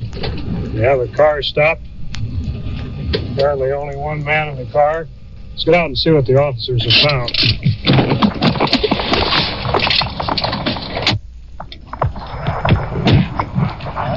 Hello, Clark. Morris, what is it? This fellow here, we were going north on Elvis here, or Eastern, and we noticed him pulling a U-turn in front of us. We had just received a call relating to this other matter here about the young woman that the 49 or 50 Chevrolet was seen going north on Elvis. And this fellow here, his actions were very peculiar. He pulled a U-turn right in front of us. It's a 2-tone car, but the bottom part is light green. And we followed him for about a quarter of a mile. And he pulled another U-turn and was starting back the other way, so we stopped him to check him out. The situation looks pretty good here so far, though. He's just coming back from a Sunday school conference, he says. Out in this area? It's downtown. We didn't get the exact location as yet. The other officer, Morris, is checking him more thoroughly. Well, you'd better get over there and help him. I see Morris is going to search the car. All right, fine. Where's the Sunday school conference? It's a memorial auditorium. There is 2 old relic guns in the glove compartment there. Well, what are they doing in there? Huh? What are they doing in there? Well, I just had them out showing some of the kids. I mean, one of them's just a relic. And what do you mean by a relic? I mean, I just kind of collect them. You collect guns? That's your hobby? No, that's not my hobby. My hobby's my railroad. Who owns the revolvers? I do. You own them? Mm-hmm. I've had them for several years. You always carry a loaded gun in the car? No, I was out hunting the other day.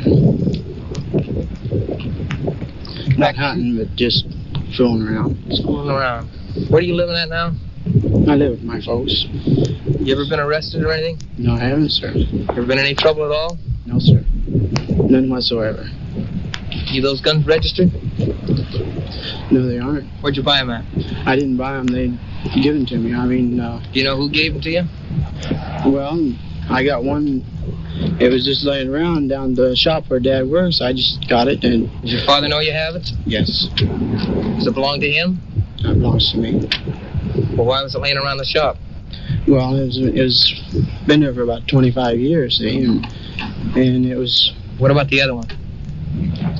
Well, I had it ever since I was a kid, 7, 8 years. Where'd you get it? So it was out in the garage where we lived when we moved there. He just seemed to run into guns laying around all over the place, huh? Everybody just happens to leave guns laying around where you can just happen to find them, huh? No, that's not the deal. And I don't think it's the deal at all. Why? I think you better come up with a better explanation of where they got those guns. Well, that's where I got them. And I got more guns at home. It's just part of my hunting facilities. Do you know what that puts you in violation of? What? You got a concealed weapon in there. Gee, gads. You don't have any legitimate reason for having them in the car. That's obvious. No, I don't. It's nighttime. You're not coming or going to a range, or you're not going hunting. Well, I was just coming back from convention, that's all. And I just didn't take them out from the other day. Well, you wouldn't have any reason to have them in the car tonight if you went to a convention even. No. There's no logical reason for carrying guns in your car unless you have some ulterior motive. I don't have none ulterior motives, that's for The sure. guns are loaded. That's a violation. Even if you were going hunting, it's a violation. You're not supposed to carry a loaded gun in your car at any time. That's true.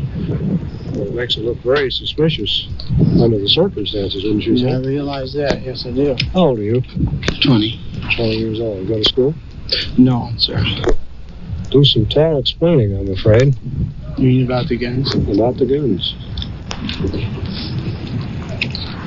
Well, I mean, there's no reason for them to be loaded, that's for sure. No reason for them to be in the car, either. While the officers are finishing the checkup on this car, let's see if Officer Lopes has come up with anything else. You come up with anything, Daniel? The only thing was that description of that Chevrolet. Marty gave it to me.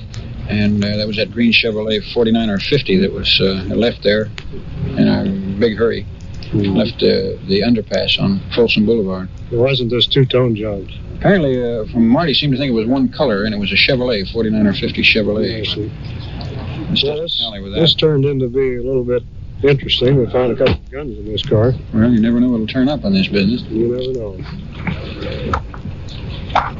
Clark, what are you going to do with this fellow? Well, we have the two loaded revolvers here, Sergeant. We're going to take him down and book him on a concealed weapons charge. This is definitely a violation of the penal code. He has both of these in his glove compartment. Both of them are loaded, and he also has 2 boxes of shells in there, too. There was no tie-up between the kidnapper and the Sunday school convention delegate. The kidnapped victim viewed the young man in a lineup and cleared him. He was booked for concealed weapons, but the charge was subsequently dismissed. This is Unit 99, presented in cooperation with station KFBK in Sacramento, California. These on-the-scene tape recordings were provided by the Sacramento Police Department and were made on duty by Sergeant Bruce Guthrie in Unit 99. Your host is Chief James V. Hicks of the Sacramento Police Department. Be with us when once again you will hear...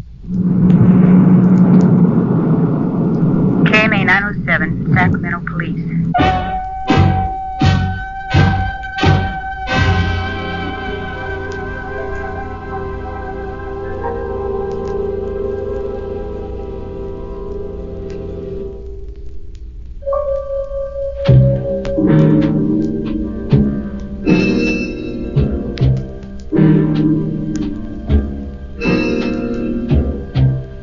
Unit 99 is a presentation of the worldwide facilities of the United States Armed Forces Radio and Television Service.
clear. Unit 99 to KMA 907. Unit 99, Sergeant Guthrie, 909. In service and on the air.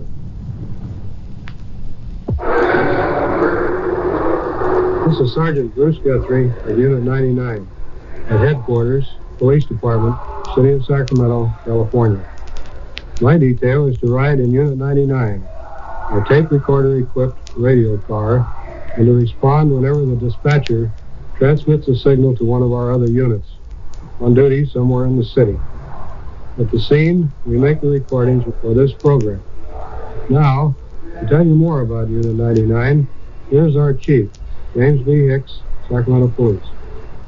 The job of a police officer is your protection. The cases you hear on this radio program are real cases. The police are real. The victims and the criminals are real. We are glad to provide Unit 99 and Sergeant Guthrie so that you will hear how the police of a great city work night and day for your protection. Make no mistake about it. There are no actors on these tapes. They are real from beginning to end. Now to Unit 99 and Sergeant Bruce Guthrie on duty. Unit 5, 1611 22nd Street, near the alley. Check out some juveniles acting in a suspicious manner. 1611 22nd Street, near the alley. Check 510. Suspicious boy in the vicinity of 22nd and Key Street. They've assigned a unit to check him out. We'll cover it, see if they find anything.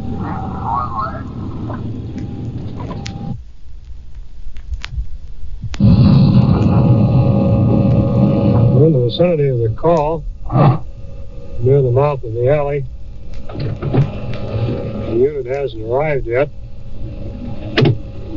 There's a man walking down the street. We'll check with him and see what he has to offer. Good evening, sir. I think there's somebody over there hiding on the porch over there. I'm not sure. On the porch of that apartment house, sir? Right over there.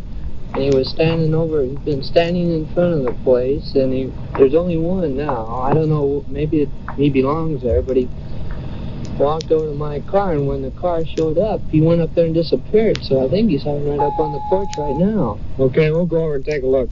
All right. Owen car report.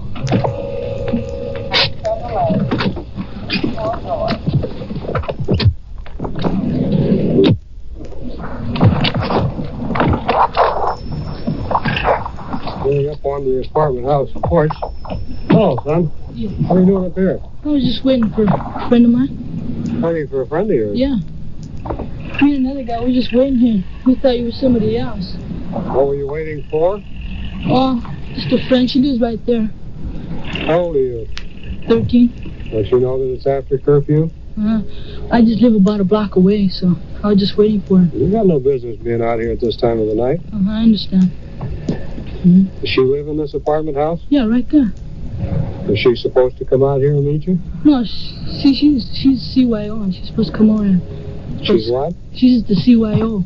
Oh, she hasn't come home yet? No, she hasn't come home. Well, you know, of course, that you have no business out here at this time of the night. Yeah, I understand. And you don't have any business hiding on front porches. No, it just scared me. What did you go down to that man's car for? Down to whose? The man who called us. No, I didn't go down to no man's car. You were down by his automobile, or he wouldn't have called us. Honest to God. All I did, I was just standing right here. Went over there, came right back. Come on up, fellas.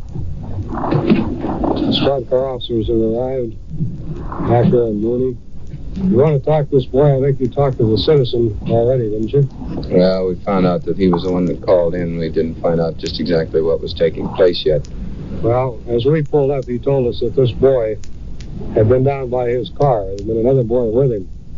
When he came over towards the car, the kids ran and hid, and one of them hid on this porch, and he believed that the boy was still here. When we came up, he was crouched down behind this little railing here. He says that he was waiting for a girl. You want to go ahead and question him? Well, how many fellows were with you, first of all? No, just me and another friend, but we didn't go next to the car. We didn't even touch the car, and I don't know what the man said about us, but I just been sitting here all the time. I didn't even go across the street. What are you doing out this hour of the night? I just waiting for a girl. How old are you? 13. You're supposed to be home at 10 o'clock. I didn't even know it was that time right now. It's almost 11 o'clock now. 7 minutes to 11. I didn't even know it was that time. I guess time flies. Mm-hmm. Your parents know you're out? Yeah, she knew. My mother and father, they're divorced, but my mother knows I'm out. Mm-hmm. Now, does she allow you to be out after curfew, after 10 o'clock? I didn't know it was that time. I just been sitting here, I guess, but I didn't go across to the man's car, because I ain't got no business over there. I don't touch nobody else's property, not mine. You ever been picked up for anything? No. Never been in trouble? Never. You sure? No.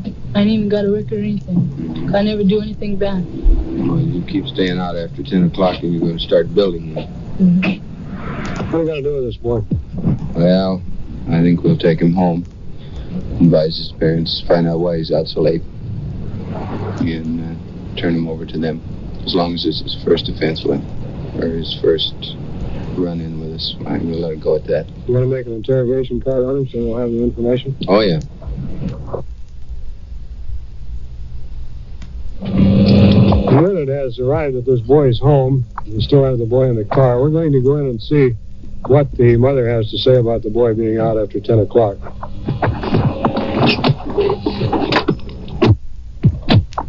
Did you find out anything more while you were talking to him? No. Reviewed the same thing. He comes up with the same answers pretty consistently. Mom? Open up.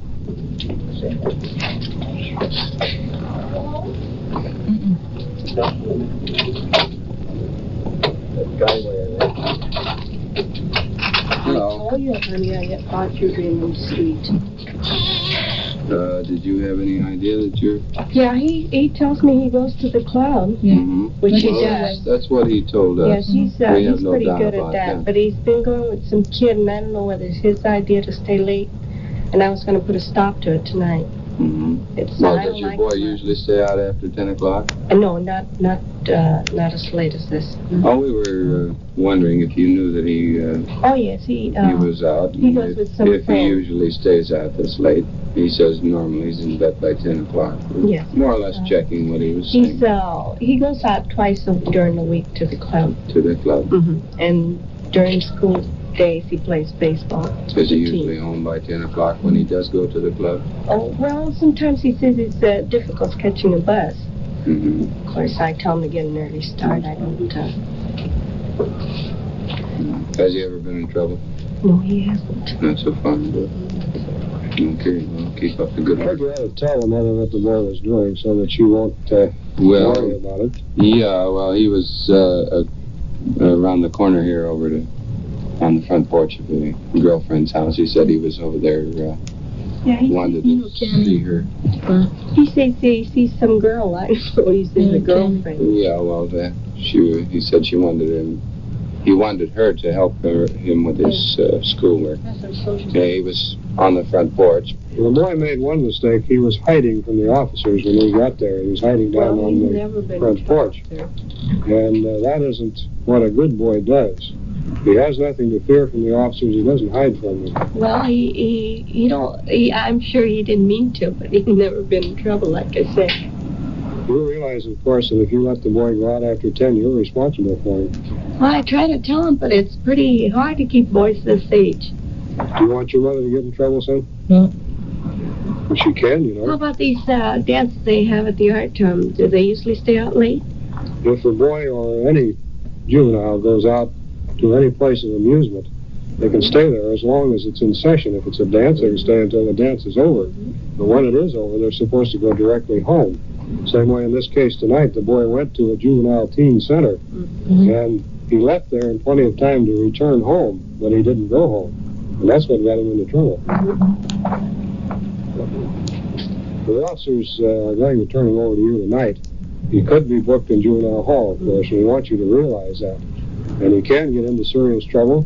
We'll start a record for him, which we don't like to do if it's In my opinion, I try to ask him to come home before 10, regardless whether it's a dance. But it's pretty hard to make him this time to realize. Well, I think if you put it to him that way, the fact that it's going to cause you trouble, and will cause you to be arrested, why, maybe he'll think about it.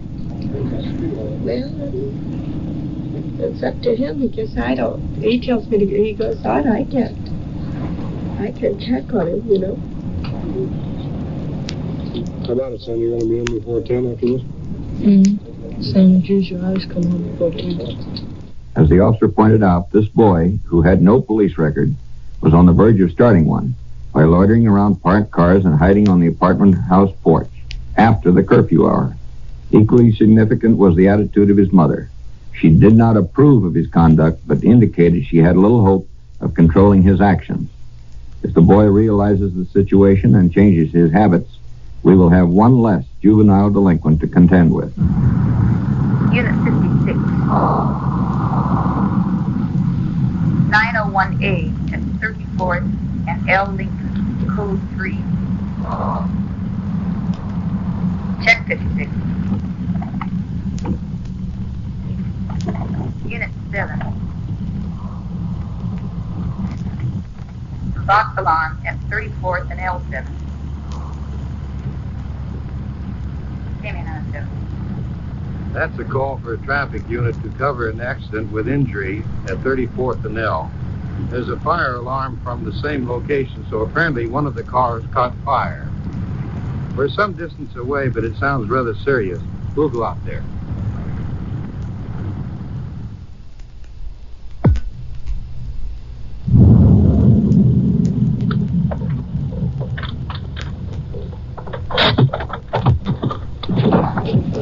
McAdams and Bender are the traffic units on the call.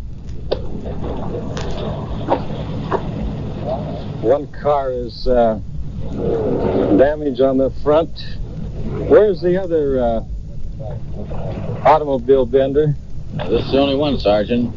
What was the reason for the fire truck out here? Well, the car was on fire underneath. They had to call the fire department and put it out. Evidently, this man either went to sleep or he's drunk. He's out unconscious right now. He just went to the hospital. He evidently went to sleep or passed out, and he ran the wrong side of the street and hit the tree. Clark, do you have any witnesses on this? Yes, we have one partial witness here, Sergeant. Just as we came up, this gentleman here approached us and said that he'd seen part of the incident. This fellow here? Yes. Hello there. Could you give me any idea of how this happened? I get home from work here at 12 o'clock, and we're laying in bed and heard the squealing of the tires. And I looked out the window there, and this fellow had flown through the stop sign, evidently. And I looked out, I told the wife, I said, my God, I think I was going to have a mid-end collision. And I looked out, and what he was trying to avoid is going up over that gutter, hitting that mailbox there on the corner. That's just about a half a block away. Just about a half a block away. So when he backed up, I thought, well, everything's all right, honey, he's safe. So he peeled off over and started again, and right about in here somewhere, he lost control of the car, and I heard crash. And I ran out, come down to the corner with no shoes on in my pajamas. I seen the fire, and my first idea was to go back, get my shoes on, and go back and notify that fire department before this car exploded. By the time I got my shoes on, back out again, I heard the siren. I figured evidently somebody's called the fire department. Everything's under control. Anything else, boys? Well, now here's an empty bottle. Does it look dry, or is it anything in the bottom? Dry and dirty now, but we've looked the car over and can't find any alcohol in the car itself. Did you see the victim before he left? Yes, we bandaged his chin up and prepared him for the ambulance when they arrived.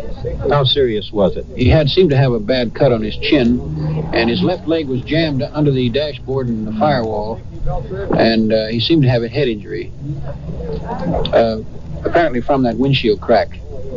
And we, as I say, we bandaged his chin. Now, there's a good possibility that he has chest injuries because I noticed the steering wheel is broken practically off and forward, so there's a good chance he has chest injuries also. The impact on the tree was terrific. I would say that the tree embedded itself in the front of the car at least 2.5 feet, and apparently it's just to the left of the engine. It didn't shove the engine back, fortunately. It could have injured him much more seriously. Where are you and your partner going, Mac, you and Bender? I'm going to go to the county, Sergeant, on this. Check his condition, see if we can talk to him at all. Fine, we'll follow you over.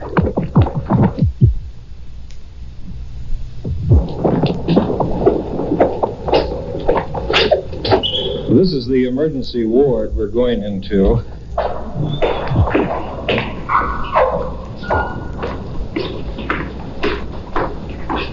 We're with the victim of this accident. He's on a gurney right before us. Checking him over, I see he has a injury to the forehead, nose, quite a bit of blood from the mouth, and a deep laceration of the chin. The young fellow is unconscious, husky boy. I would say that he was between the age of 18 and 20. I smell a faint odor of alcohol. He's breathing very heavily, as you can hear.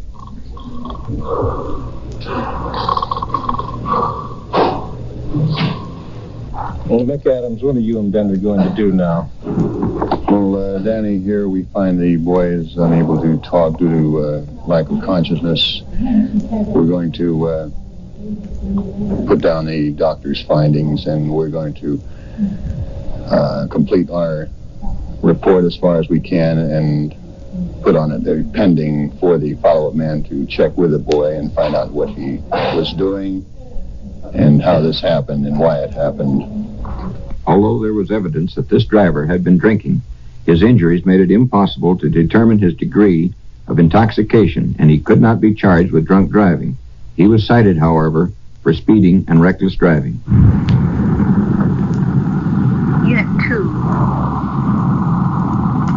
Unit 2, check on 2 possible car clouders on H. Henry between 16th and 17th Street.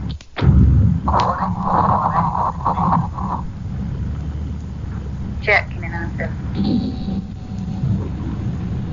Unit 2 just got a call, possible car clouders. 16th and 17th on H Street. Let's go over and see if there's anything to it.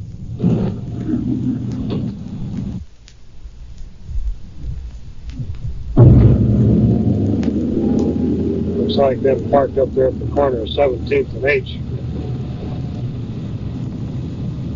Door of the squad car is open. The officers are apparently out of the car. They're talking to someone. Yeah, and then there's 2 men. Looks like a couple of railroad bums. Let's get out and talk to them.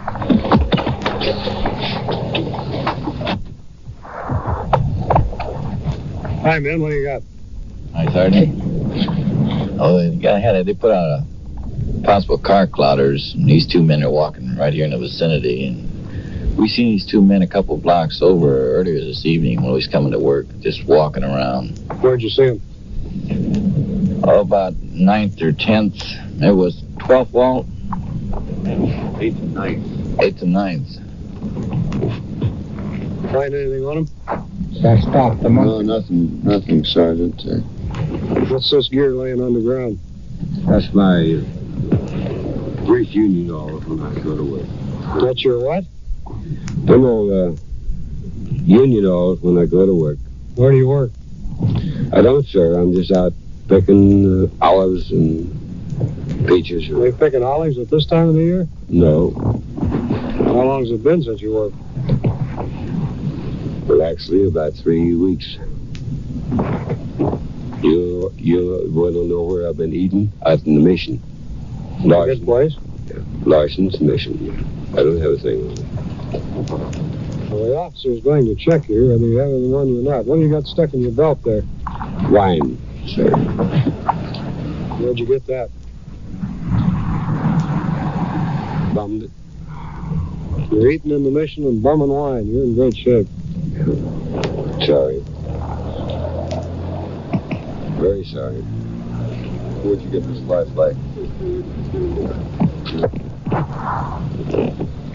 About that. Where at? What store? Arlen, California. So it's still on there. Something written on it? Yeah, it has a price tag in it. So what you pay for it? I think it was 79 cents. You sure you haven't done touching the cars or anything, have you? No, sir. Nope. Well, Everything over. What'd they say, Bob? Anybody see him touching him? They just walked along with him over. They weren't touching him, though, huh?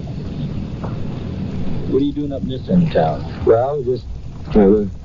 sorry, sir. I'm a very bad beggar. Have you been begging people tonight? No. That's what I can't do, is beg people. We seen you down 9th and 10th on I earlier tonight. Right. You were walking towards the west end then. Now you're up here. Well... About an hour and a half later. You know what I'm doing. What are you doing? Well, I guess I'm stuck. You guys want to take them in, or should we take them in? We'll do it. We'll do it. We're not doing anything tonight. What are you going to do with these guys? Oh, we'll book them vagrancy, both of them. They've been roaming around this neighborhood all night, apparently. I guess they're going to plan on doing it. See what they can pick up, so... Yeah, that's right. Then you admit that. You were looking at these cars, then, were you not? No. Huh? No, just looking for people. You were looking for people. Asleep. Let's go. I'll give you a place tonight, Sid. Best I can.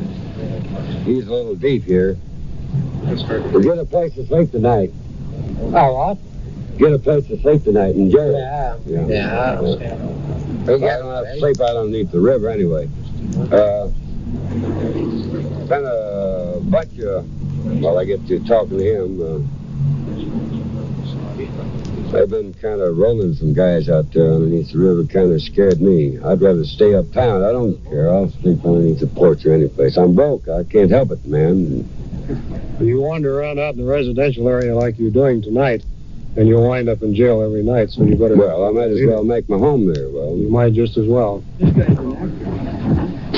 You're going to take him in and bag him then. Okay. For homeless men like these, city and county jails have become almost a permanent residence. Each was charged with vagrancy and sentenced to 6 months in jail. But commitment was withheld on condition of good behavior for a period of 2 years. This is Unit 99, presented in cooperation with station KFBK in Sacramento, California. These on-the-scene tape recordings were provided by the Sacramento Police Department and were made on duty by Sergeant Dan Meredith in Unit 99. Your host is Chief James V. Hicks of the Sacramento Police Department. Be with us when once again you will hear... KMA 907, Sacramento Police.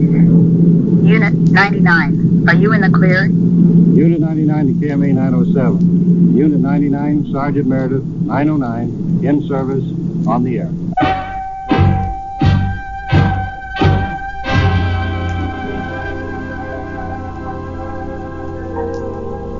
Unit 99, with Sergeant Dan Meredith in service on the air, will be heard again next week at this same time and over this same station. Join us then for another interesting on-the-spot report of actual happenings as they were tape recorded by members of the Sacramento Police Department. The events described are real. The voices of the people heard are the actual voices of those involved in the police investigation. Police officers, detectives, victims, suspects. These are not actors. These are the actual people involved. Unit 99 is a presentation of the United States Armed Forces Radio and Television Service.